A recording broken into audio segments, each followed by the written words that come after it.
Woo! Good afternoon, everybody. Welcome to Tuesday, December 14th, the meeting of the Plano West Rotary Club. And I appreciate everybody coming in. I'll let our guests know. We have a tardy club, so they like show up late by habit. So it is what it is. So with that, I'm going to turn it over to our Sergeant of Arms, Mr. Steve Lawton. Take it away, Steve. Thank you, Alex. Hope everybody had a great weekend and welcome to the week before Christmas break. Start brags off today with Gary Busing. I do believe he has something to brag about. Gary, unmute yourself.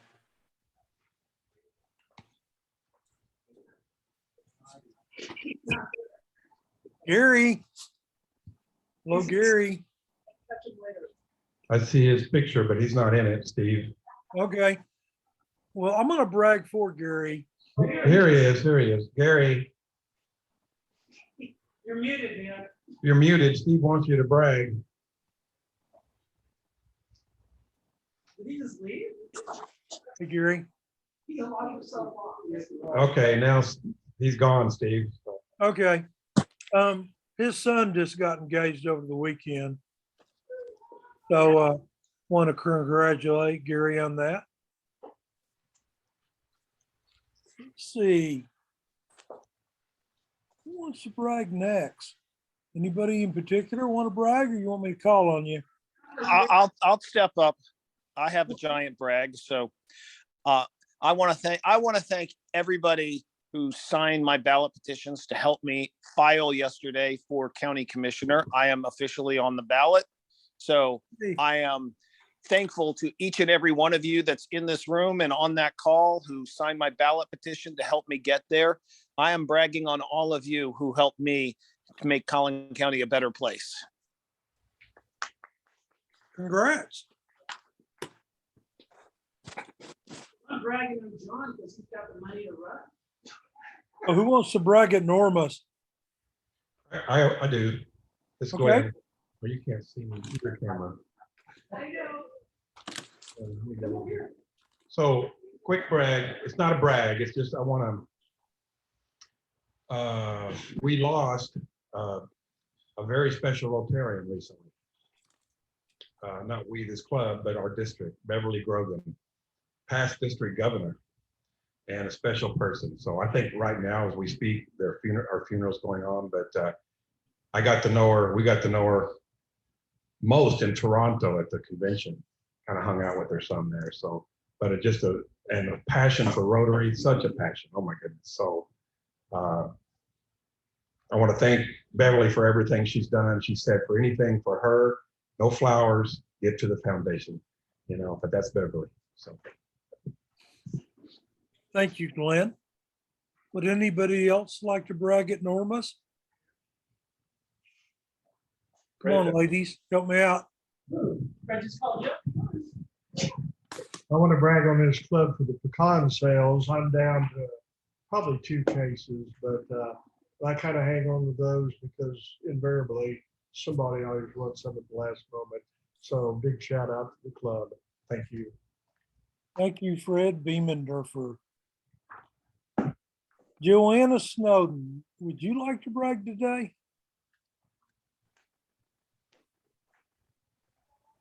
I don't really have anything to brag about. I'm just up here letting people into the Zoom meeting. It's all good though. I'm eating popcorn. Yay. I kind of wish I was eating stuff from Norma's instead. Yeah. But A power lunch with popcorn there. Thank you, Joanna. Nathan Tay, would you like to brag today? I like to brag. I had a very good weekend this week. I had a cousin who I've not seen for like almost 5 years come to town, and we had a very good time. It's always fun to reunite with family. Yeah. Congratulations. Thank you. Steve, Patrick, he wants to brag. who? This is Marty James. I'm excited to be here in person for the first time. But my brag is that I'm excited next week. my son, who lives in Washington with his wife, is going to be in town. And it's the first time we've been able to spend Christmas together for years. And I'm really excited to get to see him for 3 days. That's awesome. Thank you very much. Steve, I have a brag. I'm going to interrupt you. Go ahead, Alex. Brag that our club founder, Tom Posey, is here. Yeah, I saw him walk in the picture. Welcome, Tom. I haven't seen Tom in almost 2 years, so that's pretty awesome. Well, that's the way good old COVID has treated us. Patrick Pope, would you like to brag today? I'll brag. I have a 7-month pregnant wife, and we received a report that we have a healthy, growing baby. So God is good. That's always great news. Mama's doing a good job of carrying around the load there. Absolutely. Yeah. Gary Busing, Joy, I'll brag. computer yet? My son just finished his very first semester of college with relatively unscathed. So I'm proud of him. Yeah, and it's always nice when the parents emerge from that first semester unscathed too. Hi, this is Greg Rushin. I know I'm not in your club, but I'm a speaker here today, and I have a brag. I feel kind of funny talking about myself, but last night at City Council, excuse me, they named the new police substation after me. I wasn't choking up there. I was just trying to swallow some chicken.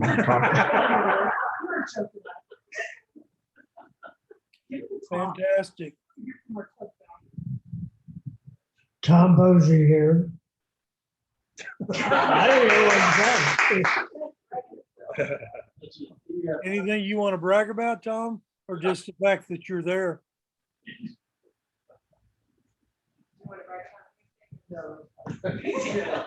Usually brag about being alive. Aren't we all? Exactly. So Gary, Steve kind of bragged for you. Turn your mic off, don't log off, and give us a brag about the addition to your family. You're still muted. He's gonna log himself off again. Watch this. I think Gary's being technology challenged today. I like him would know how to use Zoom by now. Okay, can you hear me now? Yes. Okay, I'm sorry. I was on my iPad and I don't know what happened. So I'm on my phone now. No, I didn't hear Alex's brag, but I do have a brag. I don't know if Alex said this, but we had our Christmas party Saturday night. We're finally getting everything back to where it goes, but we probably had close to 100 people here for the party. But before our party started, our son asked his girlfriend to marry him. They got engaged in front of our Christmas tree pre-party. So everybody congratulated them and we all had a good time. So, Yay. oh, yeah. One other thing, someone left a plate. I don't know who it was at the Rotary party. And we have it here if they want to come by and pick it up. So whoever it was. Thank you very much, Gary. Alex, I'm going to turn it back to you, sir.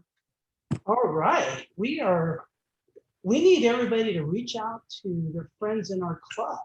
We've got 65 members and I think we only have about 15 of us here today. So let's get people to show up in person and zoom in. So what I'm going to do now. So Joanna, can you let me be co-host or host or however you do that so I can share slides? Where are you? You're at Norma's, right?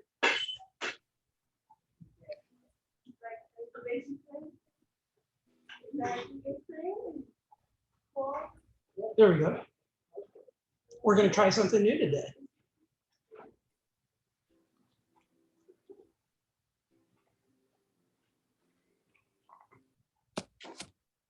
All right, so I'm going to turn this over to Nathan, who's going to lead us in our invocation. Okay, Alex, thanks. I just want to, I'm grateful for everybody who is here today, both online and at Normals. And I want to thank everybody who has made this Rotary year a very successful year. And we hope and pray that the next coming Rotary year with our new female president will be more exciting. Thank you. Awesome. Thank you very much. Now I'm going to hand the mic over to our president-elect, Joy, who's going to lead us in the pledge. I pledge allegiance to the To flag the flag of the United States of America. one nation under God, indivisible, with liberty and justice for all. Thank you, Joy. Today, we're going to have a special Rotary moment from Mr. Glenn Thornton.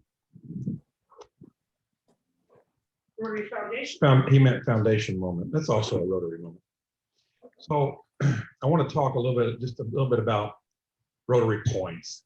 I know when I started in Rotary, and I remember going to PETS, which is our president-elect training, and I even took a little course on foundation. It was confusing. It's confusing. And there were parts of it, I'm like, I even asked questions. I think I'm still learning. Anyway, we've talked about foundation a lot. So as you give to the foundation, which can be either through an annual fund or Folio Plus, for every dollar you give, you get a point. And so those points accumulate. Like if you had, you could sign up Rotary Direct, 25 bucks a month. Before you know it, you got a bunch of points. To be able to get a Paul Harris Fellow, which we've talked about a lot, Paul Harris founded Rotary.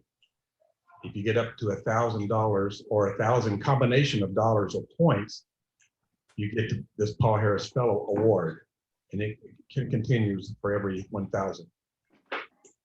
So what you can do with those points, you may be asking, which is a great question. You can give those points to other people, Rotarians or not. You don't have to be a Rotarian to get a Paul Harris Fellow, actually. So over the years, this club has done a great job of giving to the foundation. So we've accumulated quite a few points, right? Every dollar we give. And so you can give those to people. One thing I wanted to point out, we're still doing this, but it's kind of dropped off the radar maybe a little bit. For new members, there's the things you can do within the club and our district that basically give you points. Attending a board meeting, just a few of them, a round table, a service project, things that are easy that we all do. If you do that, you're going to get points. Where do those points come from? They come from all the points we've accumulated over the last several years, our club has. And so for that first Paul Harris, it can be pretty easy to get that. I mean, getting a new member in, it's like you're halfway there. It's 500 points. And so some people in our club have received their first Paul Harris because of that process. And that kind of gets you going in Paul Harris and indoctrinated, and then it's a great way to get started. So I just wanted to explain a little bit about points and how you can use them and how new members can use them to easily get to your first Paul Harris. That was awesome, Glenn.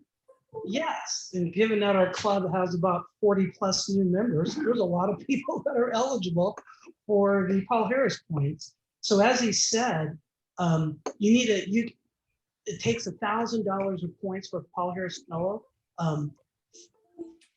We require that somebody donate a minimum of $100 in order to get the Paul Harris from points.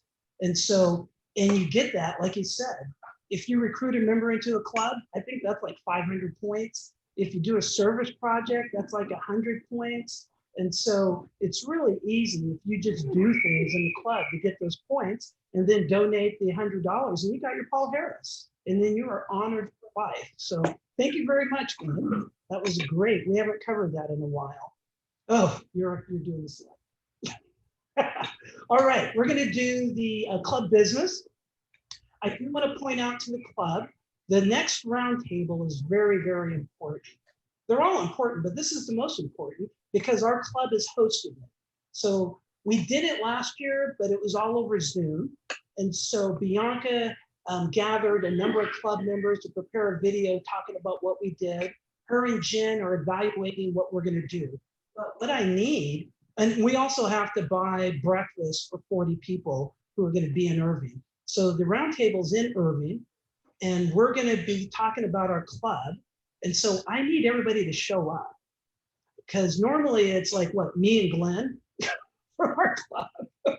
Well, if we're hosting it, we need a lot of people because one, we're going to be serving this food to about 40 people, and we need to be loud and proud. We are the club of the year. Well, like we had, I think 15 people at the award ceremony, we should have like 20 at this roundtable because we are Plano West Rotary. We need to demonstrate it. So it's January 15th. It's on the calendar, but we need people to show, and it's free. You know, so all you have to do is drive to Irving. So we would prefer you not do the Zoom thing because that's not gonna really make the host. We gotta be there in person. And then also, Fred, he has 2 boxes of pecans. So we want them sold. We finish our pecan selling by the end of December. So we basically have 2 weeks, 3 weeks. So sell these pecans. You guys text, I have his phone number up there, text him, tell him you want to buy a box of pecans. You'll show up at his office and you'll sell them. And that's what funds our scholarship program. So it's very important. And I've heard from Fred and Glenn, we are on track to sell more pecans this year in the history of the club. Is that true, Fred? I hate making those kind of statements, but I'd say a tie. And so you guys are awesome. Once again, Plano West Rotary is stepping up. And so appreciate that. Let's talk about our future projects. We have a lot of projects in the next week. Well, selling pecans, we need to do that. But we have the food pantry at it says Rallison Middle School. I need to correct that. Rallison Natatorium, which is next to Williams High School. On December 13th, James and Catherine are leading up our monthly project to man the food pantry there. Then on the 14th, we're going to be at Armstrong Middle School working that food pantry. And then at Bowman Middle School on December 16th. So we have, James, are we not well appreciated by the district? We are exceptionally well appreciated by the district. There's just one little tiny flaw that I need to work out. I got it. I will get this to you. Thank you, Alex. I wasn't going to call you out on that tiny flaw. It's not his fault. We just haven't gotten the dates for 2022. So we don't know when you get to volunteer in January. The district has these food pantries each month at these 3 schools, basically Williamson, Armstrong, and Bowman. And we have committed to man them all year. They just haven't given us the dates. They're not even giving their own employee the dates. So unfortunately, we're going to be looking for a lot of last minute volunteers when we get that. So hopefully Steve is watching this. Not Lawton, another Steve. And then we have our first and hopefully more Lights on the Farm concession fundraiser. That's at Heritage Farmstead.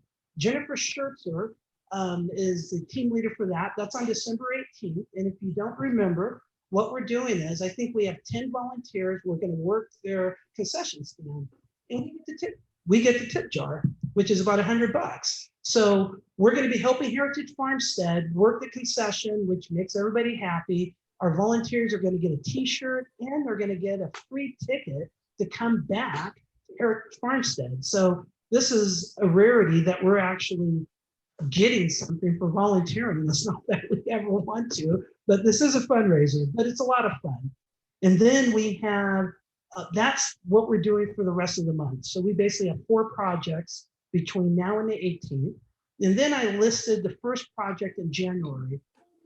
Jen Schertzer, as we know, she has set up for us to volunteer with Bed Start once a month. And for those that don't know, Bed Start's a nonprofit that provides furniture to the needy.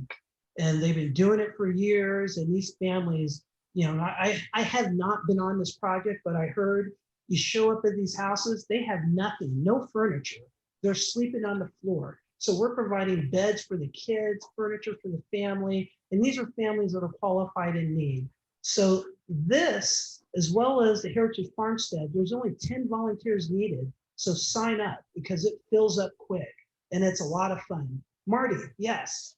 So for that, is it just muscle or do you need a truck? All the transportation is provided, but this is what I encourage you to do. Click the link. It'll give you Jen's phone number. Call her because I'm. Glenn, have you done it? Do you know? Oh, well, there we go. Glenn knows. So they have trailers. Trucks are good too. I've used my truck several times, sorry. But they have trailers, and so you just show up. It's over on Custer Road. UMC is on Custer Road. Great name for that. Right across the street from that is the parking lot, and they have the trailers and the furniture's usually already in it if you're delivering. But sometimes you're going to pick up furniture that somebody else is wanting to donate. Sometimes I've even picked it up here, drove to this other city and dropped it off. I mean, they've got it very organized, very organized. Great question, which I didn't. Now, those who don't know, Jen Schertzer, what will we call her? Former owner of Plano Magazine, who's a journalist. She writes a story about our service projects every month, for those that don't know. And a lot of them get picked up at the local media. So you might have seen the most recent one in Plano Star Courier. There was a picture of Catherine, and it was about actually pecans. They used a picture of Catherine that was talking about pecans for scholarships. Well, she also, just the reason I'm bringing this up, she just wrote an article about our Bed Start project. So if you look on our website under how we serve, if you look under about how we serve, you'll see all the articles. And so if you don't want to wait for it to show up in one of the different media outlets, she posted on the website first and then they pick it up. So it's a great article talking about delivering furniture for needy families. So that's an exciting project that we're doing. Well, we are early because we had such a low attendance. I'm going to rub it into all the members who are going to watch this on YouTube or Facebook. Because you weren't here, we are moving through our agenda really fast. So that means our guest speaker, he actually has a lot to talk about. He was worried about time. So you're going to have more time, Greg. As long as you're done by 12:55, you're good to go. But before that, we have a special person who's going to introduce you. Doesn't know you very well, but we thought they'd be a good person to introduce you. Is that 12:55 today? No, tomorrow. So, surprise introducer, get up here. Okay, so does that mean that I have 12 minutes? You do. I am.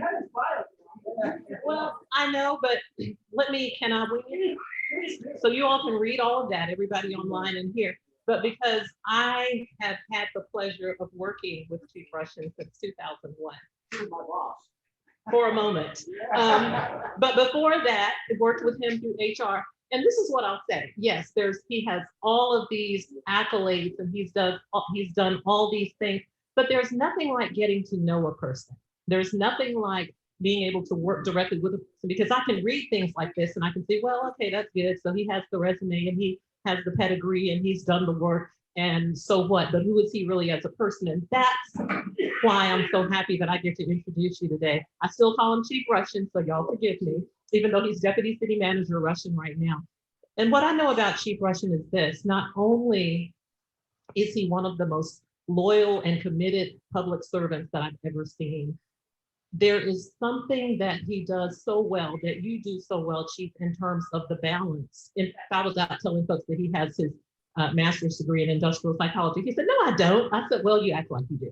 So let's, because he has that position of power of police chief and now deputy city manager, but you will not find a person who can relate to and be as concerned about the people that he works with, to be able to look and understand the psychology of people. Someone who shows up early, leaves late, used to not know how to take a vacation. I understand he's gotten better now. And as he's leaving the city of Plano, I know the infrastructure that you've laid, Chief, and I am so privileged to have worked with you, to have been mentored by you, to have worked alongside you, to see you actually live the things that so many of us talk about in terms of leadership and order, in terms of being a public servant and knowing how to do those things. So in addition to introducing you today to the audience, I just want to say thank you, because I've seen firsthand what you've brought to this organization, what you've brought to this community, what you've brought to your Rotary Club,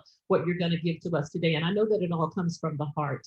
And I just want you to know the impact, the influence that you've had on me, on my son as his basketball coach, and just on so many people. So for everybody, I would like to introduce former police chief, now deputy city manager, soon to be retired, organization building named for him, Greg Rushin. Come on up.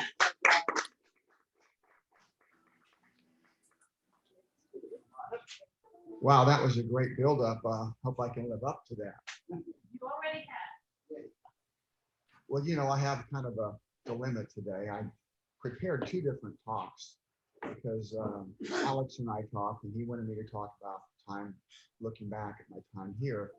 And I kind of had an update too, as deputy city manager for public safety, with things going on with some really interesting stuff, like talking about backyard chickens, if you don't know what those are, which are now legal in Plano, where you can actually own chickens up to 10 animals at a residence. But let me go ahead and just talk about myself a little bit first. You know, I am retiring January 4th. I've been with the city a little bit over 36 years, totally nearly 44 years in law enforcement. When I say law enforcement, I include also my deputy city manager time the last 2.5 years, because I am over public safety in the police department as well, even though Chief Drain runs the police department. It's funny because, you know, Chief Drain was my assistant chief for 10 years. He was the second assistant chief that I chose, and he was perfect. We lined him up, got him all ready to step in for me when I leave, and we let him go out and go to these other departments and get some experience. You know, he went out to Murphy and did a stint as chief, and he went out to Amarillo. I don't want to say that word, Amarillo, and they stole him. So Mark and I went back, and we couldn't get him to come back, but I used a secret weapon. I called his wife. I got him back. So he was trained for that job, and he's certainly a fine man. And he and I have worked together. He's my right-hand man for many years, along with, kind of odd, it's David Tilley. You know, you wouldn't think that a PIO would be that important in an organization or have that ability in a leadership position, but he really did. He was my advisor in a lot of things. If we had a bad day in the media, and I thank you at PISD, you know how about those bad days in the media. We all know about them. And a little emergency, and I would call David in, I'd call that in, and we'd talk through it, how I'm going to address it, what we're going to say. And do I say it? Does David say it? You know, when I speak to the media, what's my background? Do I wear a uniform or not? You know, everything about when you talk to the media. Anyway, you know, I started out in Illinois, is where I grew up, and my wife and I have been married 40 years now. We had our 40th anniversary recently. When I got out of school, first time when I was in school, I wanted to be a teacher. My father was going to be a teacher as well. He ended up working, moved up to vice president of Standard Oil, worked in that area. But I really wanted to be a teacher, but I changed my mind and I became a cop. I took law enforcement administration and changed my mind from kinesiology to law enforcement. And I did get my opportunity to teach, though, because for almost 30 years I coached. I coached basketball, baseball, you know, as a fighter. So I taught some fighters and things. So I did all of that over 30 years. And it really kind of got that part of me that I wanted to do out. As you mentioned, I coached her son. What a fine ball player, you know, with her son. The biggest problem I had is telling him, you don't got to dunk every play. He's so tired, he can't hardly get it up over the rim and would miss sometimes on the easy layup. But what a great kid you got there. What a great family. But anyway, I worked for the sheriff's office for the first nearly 5 years. And then my wife was 3 years younger than me, 2 years behind me in school. And when she got out, we decided we wanted to move from Illinois and we wanted to raise a family, have kids. And we looked around the country and we said, we want to have somewhere warm. So we picked, you know, California, Florida, Texas. And when we picked Texas, then we went down to DFW, and then we picked Plano. So actually we could go anywhere in the country, and we picked Plano, Texas back in 1982. And of course, then it was 88,000 people. It was a growing city, had great opportunities, which we didn't have back there for jobs and things. The best schools, best school district, even back then. And if we had kids, that's where we wanted our kids to go to school at. So we chose this is our city and our home, and it is today. And after I retire, we're going to stay here. This is our home forever. And what my kids call home too when they come back home. So anyway, I worked there for 5 years. Then we decided to come to Plano. So I came here as an officer, and I worked here about 5 years as well. See, it's kind of 5 year. And then I decided that I want to go back to law school and be at least to get a law degree and see where that would take me. And at the same time, the FBI recruited me to be a special agent. So I thought, well, my law degree would get me in the FBI, so why don't I just go in, with what I have as a kind of an accountant / generalist kind of thing. And I did that, and I worked in the bureau for 4 years in DC. And my wife had some health problems, and we kind of missed Plano, and it wasn't really tenable to continue on there with my wife's issues. So we came back here to our home in Plano and been back here ever since. And I worked in all different positions in the police department. I had all different ranks. I moved up the ranks really quickly. I was very lucky when Bruce Glasscock made me his assistant chief when the other one fell off the table, and I was able to get in on that in 1996. And then in 2001, I was made as the police chief. I went through a process, national process with people from around the country, and was able to get that position. So I've had a lot of opportunity, and a lot of people gave me opportunities, and I'm really thankful for them. And I kind of always wanted to be in a leadership position. In high school, I was a quarterback. I was the captain of the basketball team. I was a pitcher of the baseball team. I kind of liked those leadership positions. I just kind of fell into those. And so I kind of sought the same thing in law enforcement in my profession. And of course, as you know, that law enforcement is a very difficult profession. And there's a lot of sacrifice to make. You work odd shifts, you work holidays, weekends, you miss meals. Your family's not always first in line there. Sometimes they feel like, my wife always tells me that the worst thing was, she said, you retire, I want to take that dang phone and I want to throw it away. Because all I've ever seen is the top of your head, and you're going bald, I'll tell you that right now. I noticed that quite a few years ago, because I'm always on the phone getting calls at all times of the day and night. It's funny, Ed and I, most people wouldn't call you after hours, but as police chiefs, forget that. 7 days a week in the middle of your middle of surgery, hey, we're ready to cut into me here, I gotta go. But they'll call anytime. That's just the way you have to do business, because you're out there 24/7, you're the first line of defense, and you have to respond quickly. So that's one of the biggest things she said that was a problem with her. But I always like to thank my family, and everybody should thank their families, because whatever profession they choose, it's really shared by the family, those sacrifices that they make and the support that you get. When I became chief, I wanted to do some things different. I tell you, Bruce Blackstock's a great guy, but I just kind of had some different ideas as well. And that plus things move on, and as we grow and we change. And the first thing I did is I said, we got to have a mission. If you look at our mission statement, you ask anybody what that is, nobody knows, and it's about this long, and it's very confusing, and it changes all the time. So I said, let's get a very concise mission statement, and then let's measure what we do. Let's get performance measures. We have to have something like a dartboard, I call it, basically what you're trying to accomplish. And then the darts are like the performance measures to see if you're really hitting it. You kind of score to see how well you're doing, if you're doing well in achieving those. And so I got that really simple mission statement: provide outstanding service in partnership with the community to maintain a safe environment that contributes to quality of life. And in reverse, quality of life is what police and public safety and everyone's really all about, is having a better life for citizens. That they pay that money and they expect that, high quality of life. And next up is safe environment. And that's our job. In police department, we don't do the roads and all these other things. We do safety. And then above that is in partnership with the community. And let me tell you, that's one thing I stress that we have to do.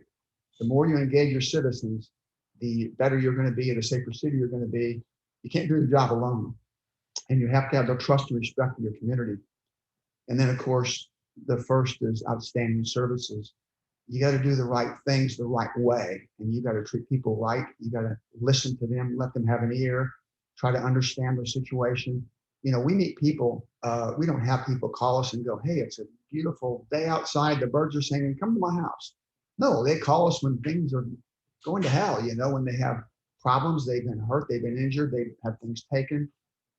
They're a victim and they want something done, and they're intoxicated, they're angry, they're emotional. So we have a very difficult job that police officers do.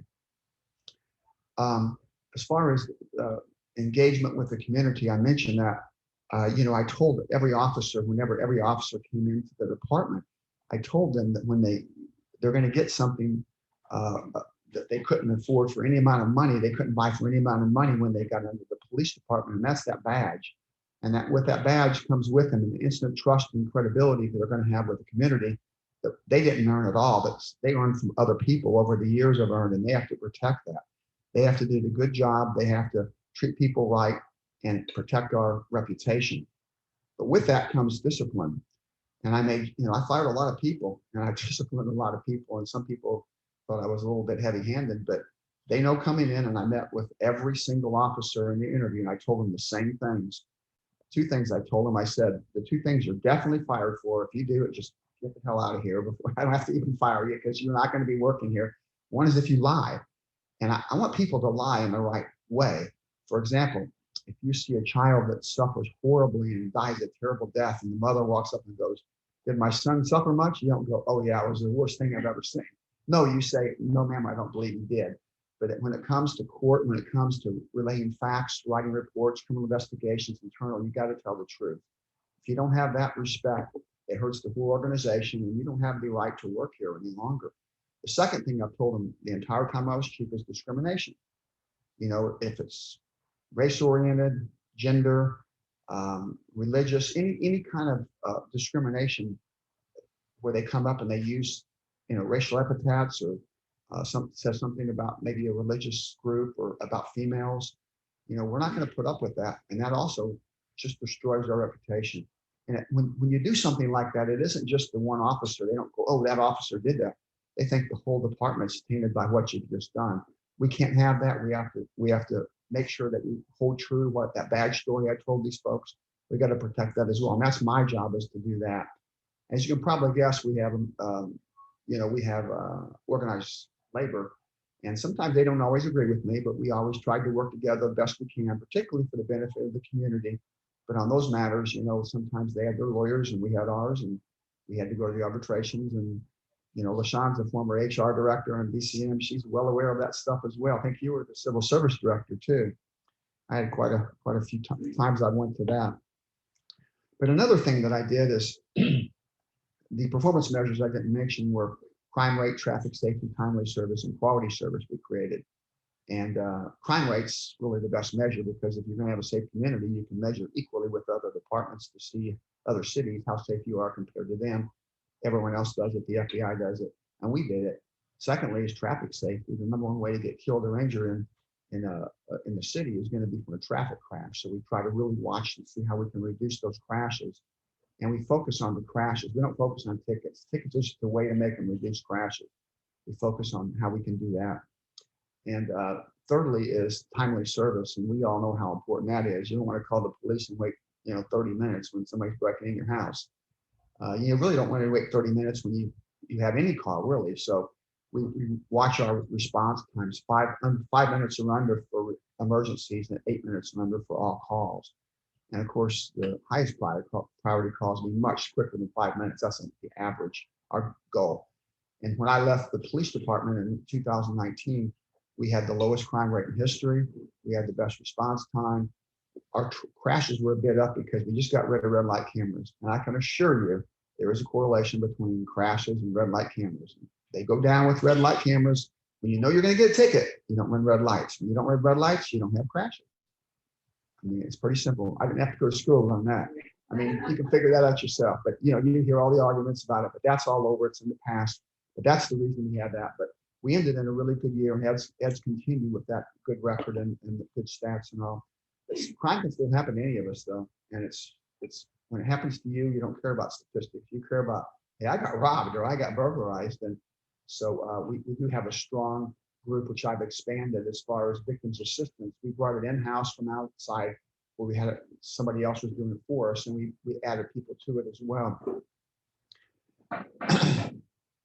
In the front of the building, I was proud of this small thing, but it means a lot. Every single person who walks up to the police station will see a cop holding the kid's hand, that old statue that they had many years back, and a partnership with the community on this arch across on top of it. And that really, every officer that walks through the door, every civilian walks through the door, that's who we have to be each and every day. And that's that partnership thing I talked about. I completed the 4-year degree requirement and made that mandatory. Bruce Glasscock had started along that path, but they had to walk it up and walk it in. We did make an exception if you had 3 years military and you were out of the military with an honorable discharge, you get 2 years credit, or if you've been a cop for similar time, then you'd have that credit as well, 2 years maximum. But I think probably 98% have a bachelor's, and a lot of them have masters. We have a couple law degrees, and we have a couple doctors too. And when I say doctors, I mean one is a couple of them are like backcrackers, and you know they they chiropractors, and then they have one that's a therapy doctor. So we've got a lot of really educated and talented people, and part of that was recruiting. You know, I made a special effort on recruiting, and we put super emphasis, and it wasn't just one person's job or one unit, it was everybody's job.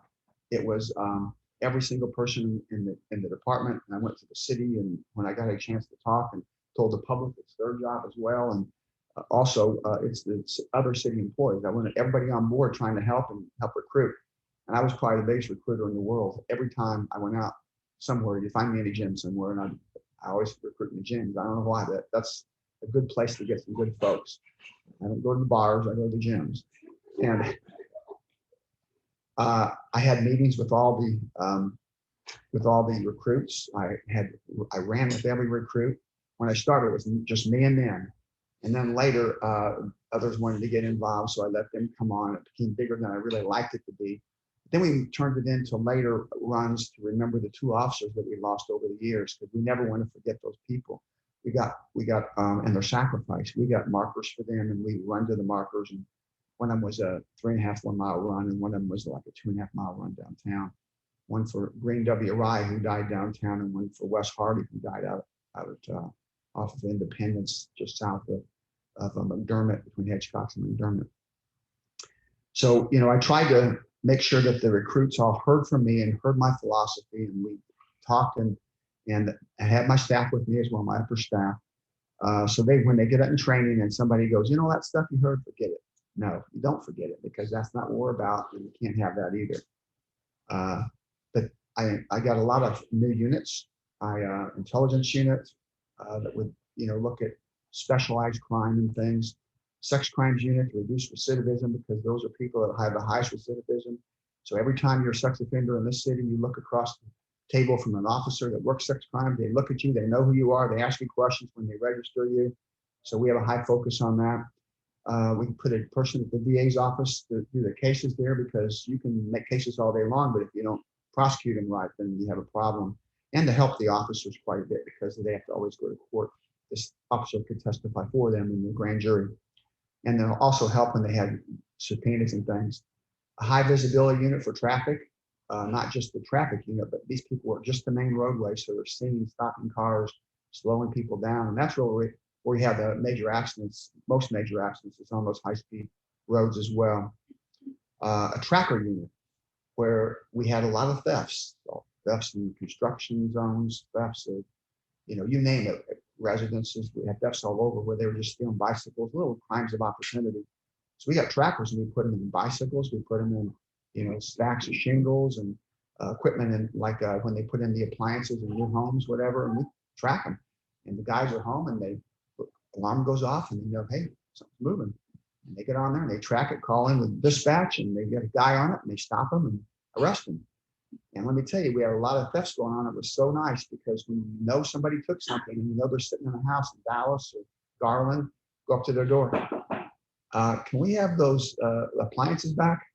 What? That's really rewarding for these officers. I mean, we covered a lot of property from that. We realized technology was important. So we got technology officers. We put them in narcotics, crimes against persons, and they had general technology people that help as well, people that were experts. And I can tell you, we have some people, oh my gosh, they are so talented in technology that they're computer engineers or they got those types of degrees. They've worked in it before. Some of the younger officers, and we got them fully engaged in this stuff. And I know like some of the cases we had, you probably heard, if you heard the recent trial, the Tremere trial, where the capital murder case where you've got 18 indictments on him for allegedly killing elderly people and taking their jewelry. And you heard in there probably, if you watched the trial, which was online, you can watch it online at all the stations. We had our person do the tracking where they could find where that person was while those crimes were being committed. And that helped us a lot. It's helped us a lot on a lot of different cases. It's been really powerful. We put a person in the FBI forensics lab where we have the best equipment, best training, and it's all centrally located with all the local agencies through the FBI, and they train us. Joint Terrorism Task Force, with all the terrorism that we had a person on, working for the Bureau with carrying Bureau cred, but worked for us. So we always got the input of what's going on. And if there was anything in Plano concerning like that, the person was here, investigated. We have people on the ground on those cases. We had permanent PIOs I made under me. And of course, David Tilley was my choice. And who doesn't know David Tilley? I think everybody knows David Tilley. He's amazing. We put PSU, professional standards, people that the PIO and the professional standards directly under me instead of having them under the assistant chief or someone else, because I felt that was really important for me, had the discipline under me, the investigations under me, which really is their preferred model at the time. We added people to our crime prevention unit, our education unit, and we appointed a second chief, which that was a big legal battle. I think you might have been around, I'm not sure, where they said we couldn't do it for years, and I knew we could, and sure enough, we did it. And the Attorney General gave us the thumbs up, the most difficult time for me is in all these years was probably when Wes Hardy died. I don't think probably it was. Here's a guy that's married. He's got two twin daughters, 2 years old, beautiful young blonde-haired girls that just we always had played with and everybody knew. And Wes was a linebacker for, I think he played for at A&M, and always had a smile on his face, super guy. And he was killed in a motorcycle crash trying to stop a car. And, going through all of that with the wife and the family and the department. And, it was quite a blow to the department at that time. Anytime you lose an officer, it's one of the hardest things you've done. But, I had to hire a chief then, and I told you that story about Ed, how we had to get his wife involved and get him down here. But, when Ed came on, I told Ed, I said, Ed, that there's a story about the 3-letter story. You ever heard the 3-letter story? I think you probably have, LaShawn. They say whenever you're a new police chief, the old police chief gives you 3 letters. And he says, whenever you make a mistake, each time, first time, the first letter, second letter, third letter, just open it up as you make the big mistakes. And so, the chief goes out and the first time he makes a big mistake, he opens it up and it says, tell him you're new. So the chief says, I'm new. I didn't know any better. Sorry. And they forget him and let him go on. He screws up again and opens the second letter. And the second letter says, blame it on me. And he goes, that was not my policy. That was the prior guys. And I'm correcting that right now. And then when you make your third mistake, you open the third letter and it says, write 3 letters. You're done. So I told Ed that story and I said, Ed, there's no 3 letters with me because I've been in this job. I know you, and you can't blame it on me because I'm not, the last guy. So he had a hard time coming in. Working for a chief before you was more difficult. I worked for Bruce. Bruce knows that job like the back of his hand. I couldn't pull nothing over on Bruce. And Ed's the same way with me. So I think he's probably happy to see Sam coming in from the fireside. So Sam's going to have to lean on Ed a lot because, he's not been a police guy before. And that's a big part of public safety. I mentioned earlier that I'm going to stay in Plano, and you can always find me if you don't know who I am. I'm going to stay in Rotary. Alex had pointed out that people that leave, don't stay in Rotary. Well, are you in Rotary still? Oh, well, that's just as good or better. But I will stay with Rotary. I wouldn't miss it. I really enjoy Rotary. I really enjoy people, and really grown fond of everybody in my club and everybody else, of course, like clubs like this that I visit.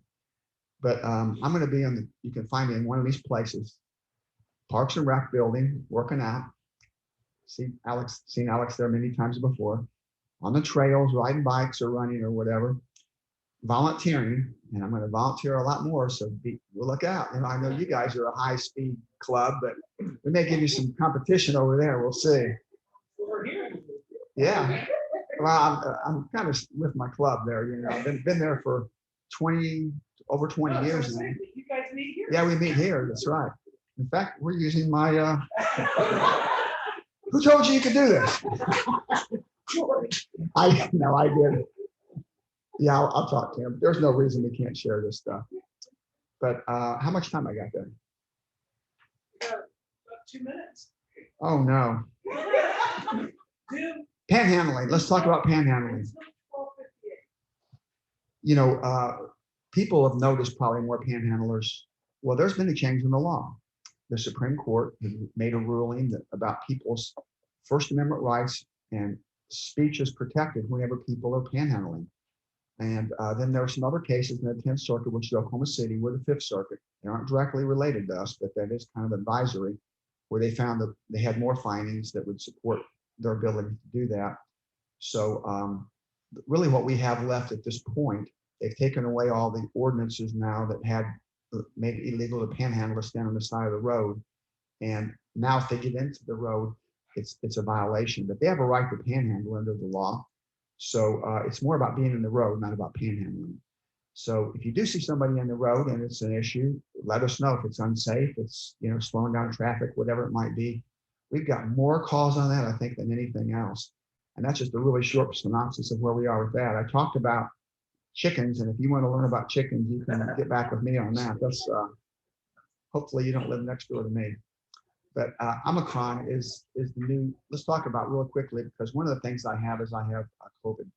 I've had responsible for COVID, short-term rentals, a bunch of other projects, and we have regular meetings. We have committees. We have, once again, you know me, we have a mission statement for each one of those, or actually strategies that we roll out, so it's organized. But the Omicron is really interesting because it just came out. And there's 3 things we're trying to find out. First of all, how easy it will spread or squirt around the current, what we currently have is the second, or evade vaccines. And thirdly is the strength of the virus. So how easy it spreads, strength of the virus, and can it evade current vaccines? And it appears that it can, the early information, that it possibly can a bit evade the vaccines. It gives some protection, but not total. They're different, it's different. The strength of the virus seems to be leaning toward being a little less virulent or deadly, and it can spread much easier. So I think that's pretty well established, but they're not going to know for another week or so. It's kind of neat how they do that. They take these viruses, they put them online for all the scientists across the world. They can all start doing research independently and push it all to one place. So it's like the whole world working together trying to defeat this. And I'm not sure how that works. You know, sometimes with outliers, I'm not going to participate, but the way that they're going about it is very productive. They're talking about everybody now should have a booster shot, and that's going to help extend those protections many times more from the first 2 shots. And they're going to hope that's going to be enough to stave off this new variant that we have. And they're looking, Pfizer's looking right now, and probably in March or something, to have something more directed toward that variant. So I don't know where we're going in the future, but it seems like as it keeps changing, we're going to maybe have more shots in the future, maybe become part of our lives. But if it becomes less deadly, that's a good thing. So with that, I guess, is that my time? No, you got some more. I know you have more to say. Oh, well, I got a lot to say. I'm just trying to hit the high parts here, you know. Let me tell you about this deputy city manager's job. And, you know, Sam Groff is stepping into this from fire chief. You knew last night that they got a new fire chief, didn't you? Chris Biggerstaff. Now, when I hear Biggerstaff, I think of Biggerstaff Flores. And I thought, oh my gosh, you grew up here. He goes, no, I'm from Mansfield. So it's another Biggerstaff clan. It's not the one from over here. But nonetheless, what a talented and sharp guy. And he has been trained by Sam, just like I trained Ed. He trained Chris, and Chris is better than ready to go. He's going to be a great, great chief for us. and Sam's going to step up into my job. But you know, we have council, and we have we have 7 council members and mayor, and 4 of those are elected at large, and that's going to be the mayor and 3, and then we have 4 places in Plano, but everybody votes for them, and so that's how we run our city. But we do have, it's kind of odd to have an even number. You think, why don't you have an odd number so you can decide on who's, you know, the majority wins. Well, in Plano, if you have a tie, it doesn't pass. So you got to have the majority to pass. So that's how they work that out. And what the city council does is they work the big policy issues. You know, they pass ordinances, they approve contracts and things such as that. While the city manager is hired as a professional to run the city and be the person between the council and run operations down below that. So everything from below should come up through the city manager's office to go to council, kind of to keep the politics out of the operation, but yet have the constituency politics run the way it should run. And then, but they do go through the city manager on everything. And Mark Israelson is our city manager now. What a great young man. He's outstanding and certainly very prepared for the job. And he appoints 3 people. And he's got Jack Carr from McKinney, who came from McKinney, and he has public works and all of those types of things. Public works engineering, building inspections, planning, and goes on and on. He's the engineer guy. And then we have somebody that came from Allen, Shelley Seamer, and she has the administrative side. She has HR and technology services, and internal services. And then I have public safety, which is public safety, which you know what that is. That's emergency management, public safety communications, fire, police, and a few others. So that's what I do. Animal services is the funnest though, because let me tell you, they got crazy animal stories. We have our meetings and I'll have everybody go and we'll save Jamie Cantrell, our director, for last, and he always has the funniest stories about animals. But that's my pleasure, from getting away a little bit from that and getting outside my comfort zone and working with animal services. And the chickens was a good twist we just had recently, and we had to think through that one, how we're gonna. You ever watch Rocky? How did Rocky learn how to train? He tried to chase a chicken and catch him, right? So we have our guys out there watching Rocky and learning how to chase those chickens down and catch them. And anyway, thank you all very much. Thank you. It's awesome to have Greg here. You know, he's been a friend for a long time. And as mentioned earlier, he's been our advocate in the city when we do our projects. And he did mention he's a Rotarian. He's actually the program chair for Plano Sunrise. So he's the guy that gets up and kicks the speaker off. So he knows. Yeah, of course. This is really important. I can't believe I forgot it. You know, I said I was in charge of the COVID for the city and kind of running that area and working together with the committee. And one thing we recognized that the vaccines were not distributed by race equally or fairly, you know, as far as, I shouldn't say fairly, but people are choosing not to get them or get them. So we had to find a way to close those gaps. And this is who we look for, is your club. And you guys went out and you worked very, very hard. And we saw those lines, as you can see the trend lines, they're like this, and they just kept closing steadily until they're almost equal across races because of your work. And you know, you always look at that and you say, well, it's what really caused that? Was that, I can guarantee you that had a huge, huge impact on it. So thank you very much. I'm very proud of that. Thank you, Greg. It's funny he tells that story because I remember I was in an airport. He texted me that. And I'm like, is this really from us? He goes, directly. Because I'm very skeptical. So that was a real honor. And like I said, this was, oh my gosh, I think it was like on a Friday, you and I were talking about it. And then you talked to Mark on Monday and made it happen. Like Greg's like a knock it out of the park, make it happen, dude. So I'm looking forward to pushing Sam now. Fortunately, I've been friends with him since he came in the city, so we will get to know each other on a different level. Greg, oh, you got to come up. You got to come back up. Like I said, he is a Rotarian, so come here Friday morning for Plano Sunrise. They meet here. What we do for our speakers, in appreciation of you speaking, we make a donation to the Rotary Foundation, actually in Polio Now in your name for $10. And because of the Bill and Melinda Gates Foundation and their match, that 10 turns into $30 towards polio.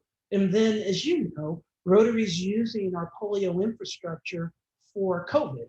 And so this donation in your name will not only end polio, which is in Afghanistan, Pakistan, but it's part of our global polio, our global COVID fight. So thank you, Greg.